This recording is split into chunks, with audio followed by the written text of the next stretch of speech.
Hello guys, this is from Maths Attack. Today I'm gonna show you what is the derivative of tan x, tangent x. So let us see.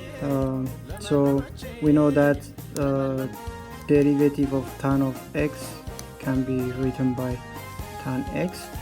Okay, also you can rewrite this as derivative of tan of x by d of x. So it is the same. This is the first derivative.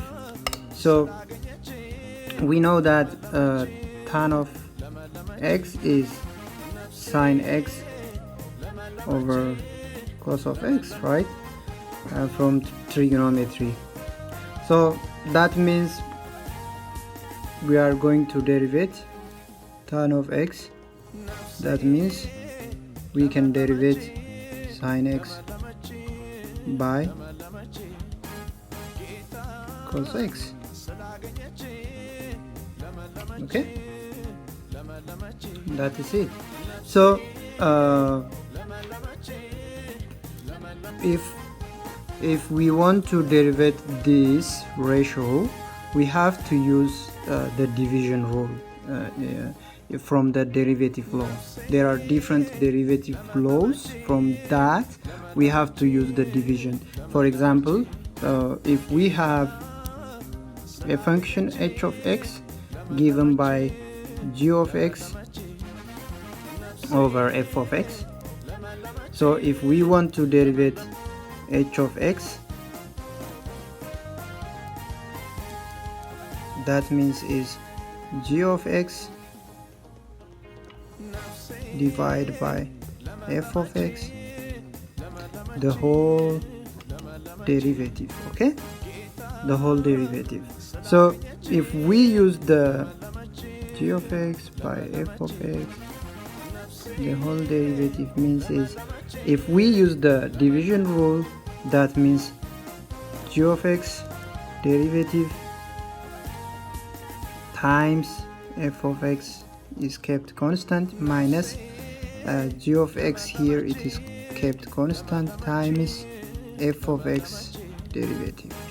So divide by f of x the whole square. Okay, this is the division rule for the derivative. So if we use sine x divide by cos of x derivative, this means what? From this sine x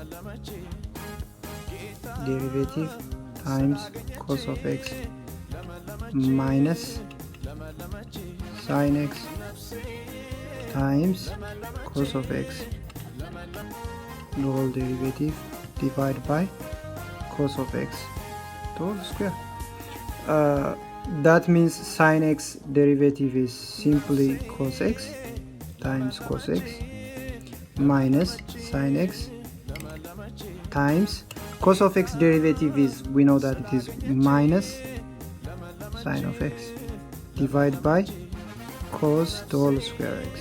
So if you simplify this, cos x times cos x is cos square x minus sine square x, which is minus times minus is plus. Okay, divide by cos square x. So this is from trigonometry, cos square x plus sine square x is equal to 1 over cos square x. Okay, but 1 over cos square x from trigonometry, again it is known that sec square x.